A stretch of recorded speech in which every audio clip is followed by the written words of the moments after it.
Good morning, everyone. I'm joined here today with a large group of individuals. Every one of them is committed to protecting the safety of our residents, particularly here in Monroe County. I do want to first of all acknowledge our great mayor. You'll be hearing from him momentarily, but we've been working literally in close partnership since he first became mayor to deal with some of the great challenges we have in a city like Rochester, not unlike other cities, but we've seen crime go up over a number of years, and now, thank God, we're seeing crime go down. You'll hear more about that. Also, our chief of the Rochester Police Department, David Smith, again, another strong partner of ours at the state level as we continue to share resources and ideas and intelligence to make sure we do what we do to stop crimes. Our Congressman Joe Morelli is here. Thank you for fighting. Joe, where are you? I'm over here. Okay. Joe, thank you for fighting the good fight. I know it's been pretty tough out there, but we're very fortunate to have you as our voice for this region and the state. Our County Executive, Adam Bello, I want to thank our County Executive for his stewardship of a great county and the partnership we have. And he's always asking for more money, and the answer is usually yes, so he's very effective. And again, another strong ally in law enforcement, our Sheriff Todd Baxter, a new district attorney, Brian Green. Welcome to the job. It's an important one, and I know you've only been on since September, but congratulations. My partners in state government, Senator Jeremy Cooney, Harry Bronson, our Assembly member, Jennifer Lunsford, our Assembly member, and our Director of the Monroe County Crime Analysis Center, David Phelps. So I'm proud to be here, joining the brave men and women of the Rochester PD. And whether they're new recruits or longtime veterans, they have that strong sense of mission. And that mission is to use every single day as an opportunity to create a safe space, a safe environment, a safe city, a safe county for our residents. And I want to thank them. That's why I come here. I go all over the state, thanking men and women in law enforcement for what they do for us every single day. And I'll also say this about Rochester, since it's basically home turf for me. We share a passion for the Bills. We share part of the thruway together, and a lot of other similarities. As I'm from Buffalo, Rochester, and I did have the privilege of representing part of this county as a member of Congress. But I started seeing some statistics and cases, high-profile cases, that were deeply concerning to me. And even just a year ago, I stood here at City Hall and made a vow that I will give you all the tools you need. I'll give you whatever you need to make sure that you have the latest in technology so we can try to stay at least one step ahead of the criminal elements, or when a crime has been committed, to solve it and bring justice to victims as fast as possible. We literally had to surge state police to assist here on the ground. We secured extra funding for grassroots organizations. So important to me is how we can reach out to young people and help them find a better path before they go down the wrong road toward a life of crime. And so we focused on mentorship and keeping kids away from crime. And we allocated $24 million for Monroe County to purchase the best crime-fighting technology they could buy. That included $10 million for the Rochester PD. And today I'm able to see some of these tools up close. We'll be acquiring more drones. We were able to secure the CD printer. And also, we're going to be getting new blue light cameras. And I just had a tour where they're monitoring over 150 cameras and watched just a crime that was committed yesterday, theft of a handbag. And you could see the individuals. You could zoom in, but it was kind of grainy, and it wasn't great. It turned out this technology is from 2005. So 20 years ago, you were ahead of your time, but time has passed. And it's time now for you to have the security money from the state to be able to acquire a whole new system, which is going to revolutionize the ability for the communications between the dispatch and people on the grounds and those operating the drones to be able to hopefully prevent crimes in the future. So these cameras will be a game changer. And as I mentioned, live footage is just amazing to see, but I know it can be enhanced even better. And this also gives a chance for first responders and paramedics to get on the scene faster so they have a better chance of saving lives. So this is an important part of a holistic approach that I have to law enforcement and public safety. And we've made major investments. There's no talk of ever defunding law enforcement under my watch. We've allocated over $3 billion just in the 4 years that I've been governor of this great state. And with that money, we've bolstered initiatives that have been supported here in Rochester, the Gun-Involved Violence Elimination Initiative, our SNUG street outreach programs, as I mentioned. People sometimes have been through the system themselves. They're the best advocates to go back to the streets and help young people find a different path than they were on. Project RISE, as well as our crime analysis centers. You know, when I first became governor, we had a handful of them. Now we have 11. And this is a tool for every law enforcement agency across the state to partner with us to have data analyzed very quickly and really connect the dots from what might be seen in one county, and perhaps it's people dealing in gun traffic guns or human trafficking. We can connect them all across the state. So these are unprecedented investments, but that alone wasn't enough. We actually had to make some changes to laws that have been put in place, well-intended, but had gone to a place where it made it too difficult for law enforcement to keep communities safe. That's why we fought hard. I fought hard for stronger bail laws in 2 consecutive legislative sessions. Just recently, we passed stronger discovery laws with the support of DAs from all across the state, so we can make sure that justice is received for defendants, but also for victims, and to stop the number of cases that were being just dismissed on very minor technicalities. We also have the strongest red flag laws in the entire country, which keep guns out of the hands of those who would do harm to themselves or to others. And I'm really proud that all these efforts are finally paying off, that the trajectory that we had seen just a few short years ago, and indeed even a year ago, of crime rates all going up, have taken a dramatic turn in the other direction. Let's just talk about Rochester compared to last year. Overall crime is down 18%. Violent crime is down 25%. Murders are down 50%, and robberies are down 32%. And as I mentioned, I was here a year ago. Actually, there was a number of times I came here, maybe 3 or 4 times, where we convened all the law enforcement agencies from the U.S. Attorney on down and sat and talked about some of the challenges we face. And one of the more recent ones had been car thefts. And it was in Rochester that I came and saw, what is going on here? How is this possible that this has some of the highest car theft rates in the entire nation? And it turned out that there was this TikTok challenge video, and a lot of young people were making very stupid decisions and using technology glitches that allowed them to steal Hyundais and Kias. So we came here, and I want to point out one very happy statistic that car thefts in this area are down 68% since 2023 when we launched this initiative. So that's so it shows that when we zero in, using technology, using the resources, the man and woman power, and having a state that is there to support, we can make a real difference. And even, let's just look at the first 9 months of this year compared to 2021 when I first took over. Shooting incidences in Rochester that were skyrocketing are down 57%, and shooting victims are down 60%. That's extraordinary, because it was a time when it seemed like those numbers were never going to start turning downward, ever upward it seemed. And now we're showing dramatic progress, and that means more people are healthy. They're not suffering from injuries, life-threatening injuries that they endured during a horrific crime, or the families that have to endure that empty seat as the holidays approach because they lost a loved one to gun violence. That means there's real lives, more people living normal lives untouched by the specter of crime. So in my opinion, that's how you fight crime. You fund the police at record levels, you equip them with the best technology, you improve coordination between agencies, you engage young people before they head down the wrong path, and you change laws, make them laws that are rooted in common sense. And so I would also just point out that contrast what we're doing here in the state of New York with Washington. This is not what the federal government is doing for us.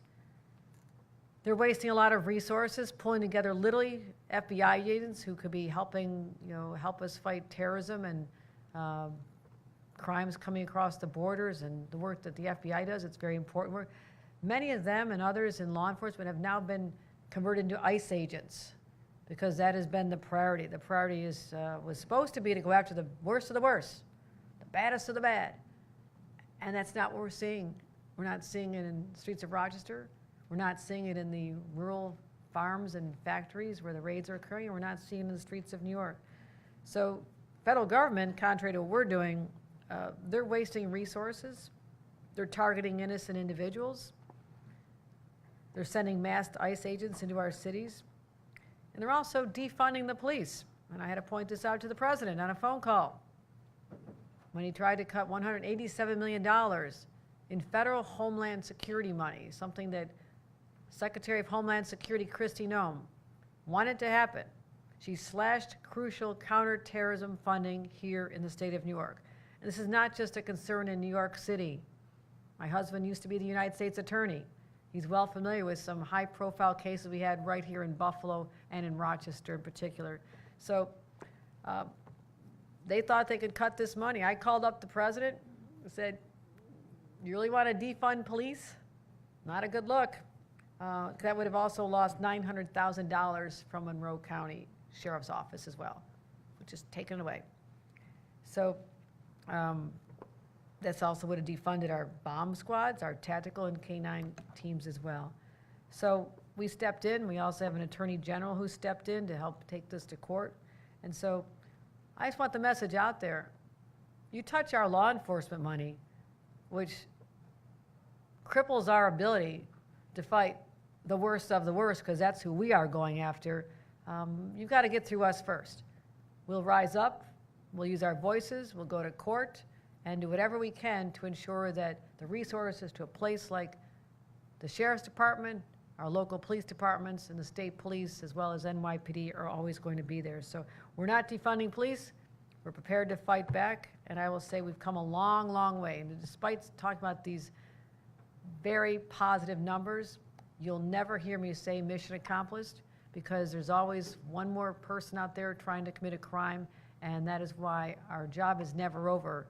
But I want to thank the men and women who've made this job so much better, because there's more people living a crime-free experience, not being victims, because of the efforts of the men and women who are members of our sworn police officers all across the state. So to all of you, I'm grateful. These numbers are astounding. I'm very proud of them, but I'm never going to say we're done. We have much more work to do, and you can count on me as a long-term partner in the effort to keep the great state of New York safe. And with that, let me bring up our Mayor, Malik Evans. Thank you.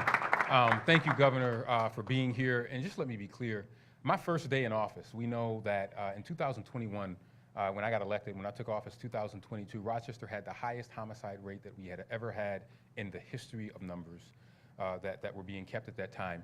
My first day in office, Governor, I don't know if you remember this, you were the first, yourself and Adam Bello were the first two elected officials that I met with on the Monday where I took office over at REOC. And since then, it has been a strong partnership as it relates to public safety.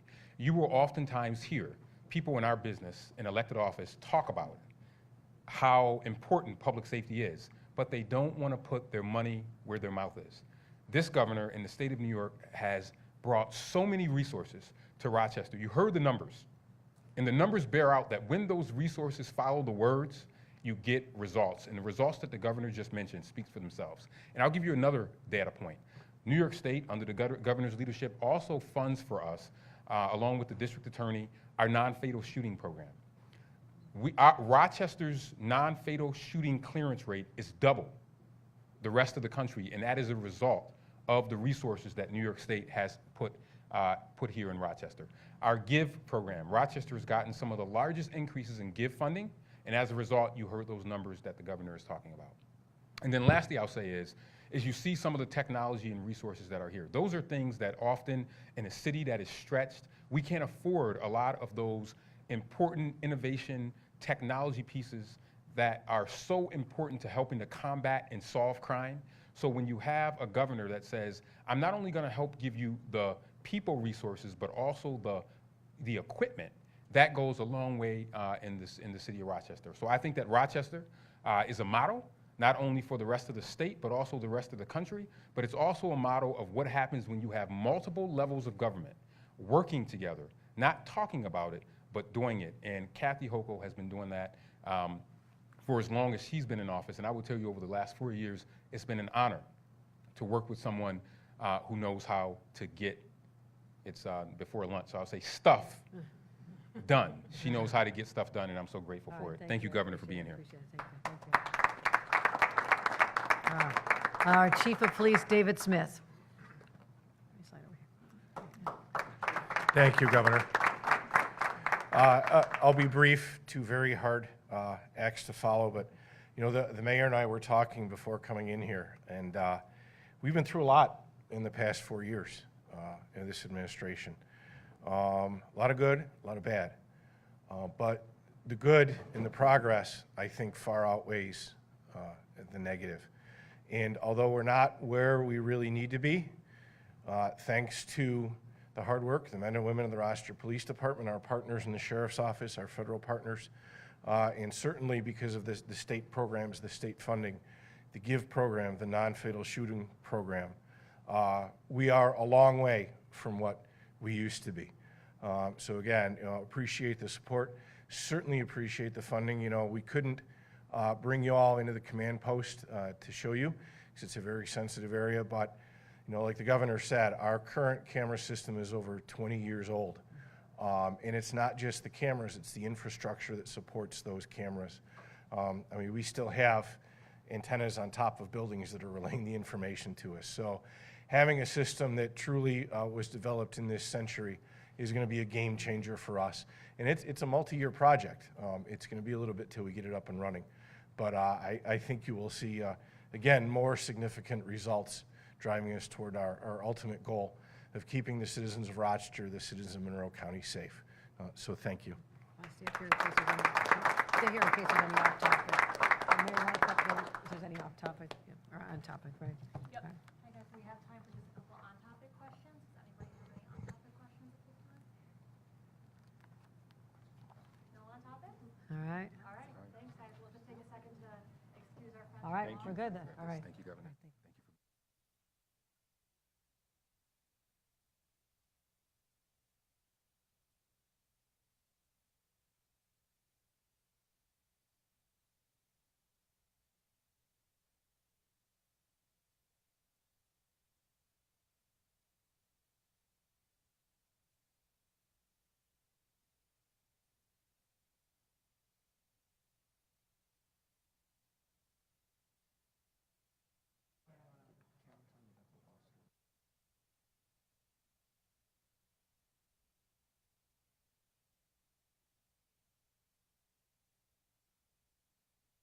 Thank you. All right, thank you. Okay. Close the door, okay. All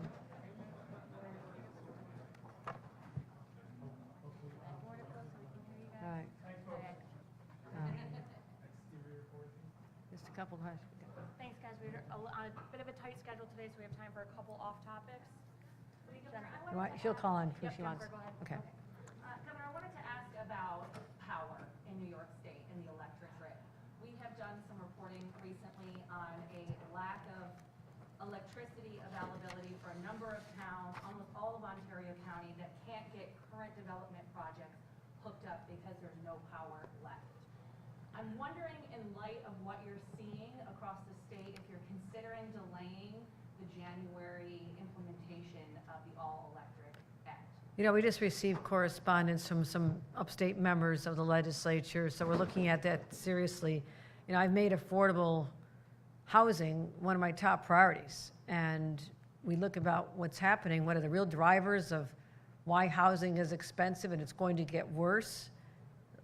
I want to also point out the fact that the tariffs, especially the fact that just hours ago, President Trump literally shut down negotiations with Canada, our largest trading partner, especially for the state of New York, about a $50–60 billion trade arrangement. And what comes across the border is wood for housing, aluminum for housing, steel for housing.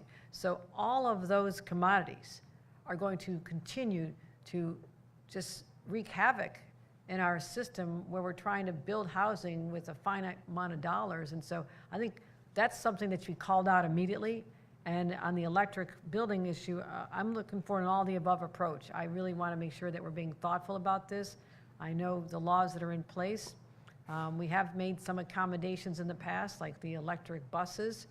We had to delay that sometime because there was not enough electric buses being built. So I'm going to look at this with a very realistic approach and do what I can, because my number one focus is affordability right now, because New Yorkers are suffering too much. Speaking of that, RG&E and NYSEG in this area are asking for a significant increase from their consumers. They point to many of these state mandates as a reason why they need more money. I know you've commented on this before, and you've asked the PSC to strongly look at that request, but how do you balance these mandates with that request? No, these are things I have to balance. These are things I absolutely have to look at. Some of these mandates have been in place since 2018, and we're dealing with some realities now that we didn't expect to see a global pandemic that shut down supply chain matters, which has driven up the cost of a lot of things. Inflation has driven up, these tariffs have driven up the cost. And so I'm always the more, as a pragmatic individual, looking at like, what's the reality here? And what are we really asking people to do in light of changed circumstances from when, you know, very ambitious but well-meaning and important goals were set in place? You know, what does it look like a few years later, and are we able to meet them? So I assure you we're looking at all of this. When do you think you might have any final decisions? Well, on legislation, it's got to be by the end of this year, but I'm also putting together my package of bills for the next session. We're working on our state-of-the-state packages as we speak. But I will tell you, energy and affordability are very much top of mind in all those deliberations. We have time for one more very quick off-topic. Great, I have thank one you. more, the National Guard. A couple of the folks behind you signed on yesterday to a bill. Did anybody else have a question? Yep, sorry, Jeffrey, yeah, not quite a few, we gotta get out. Okay. Local Media and Untrapped Ministries, our digital group. Thank you for the money and the resources that you've given to the grassroots nonprofit organizations. One of the things that we're looking to do is unite those efforts with local municipalities and government. From a grassroots standpoint, it's kind of been hard to do such. You know, they have their programs on the grassroots as we have ours. Is there anything that you can do from your office, from your seat, to encourage these local governments to work with these nonprofit, grassroots, smaller organizations, not the bigger organizations, the smaller organizations such as myself who has received this funding to be a part of what's going on in our community? We see great things happening, but not all the time. All of the time, the small guys aren't a part of the narrative because, you know, there's bigger agendas in place. So Understood. we need some type of support from larger government to come into, you know, a community like Rochester, New York, and encourage those type of alliances and not just have them be handpicked. I agree with you And 100%. thank you for the No, resources that you did give we're us. doing the resources, but if they're not getting out to where we need them deployed at the most effective way to reach the most young people, then they're not working the way I want them to. So let's follow up on that. I think that's a great. You had one question? Great, thank you. I was asking about, they had signed on, there's some legislation talked about yesterday that would prevent the feds from issuing any national, or moving any National Guard into New York State. Had you seen that? I think that's talked about being introduced for the next session, so that hasn't even been introduced or passed by the Assembly or passed by the Senate, so that sounds like it's something that'll be on our desks for sure next year. But no, these are very disturbing times with respect to what ICE is doing, but we have to make sure that whatever ideas are out there, and there's many ideas, that they actually can be implemented legally and have actually the effect that we're looking for. Thank you, everybody. Appreciate you coming out.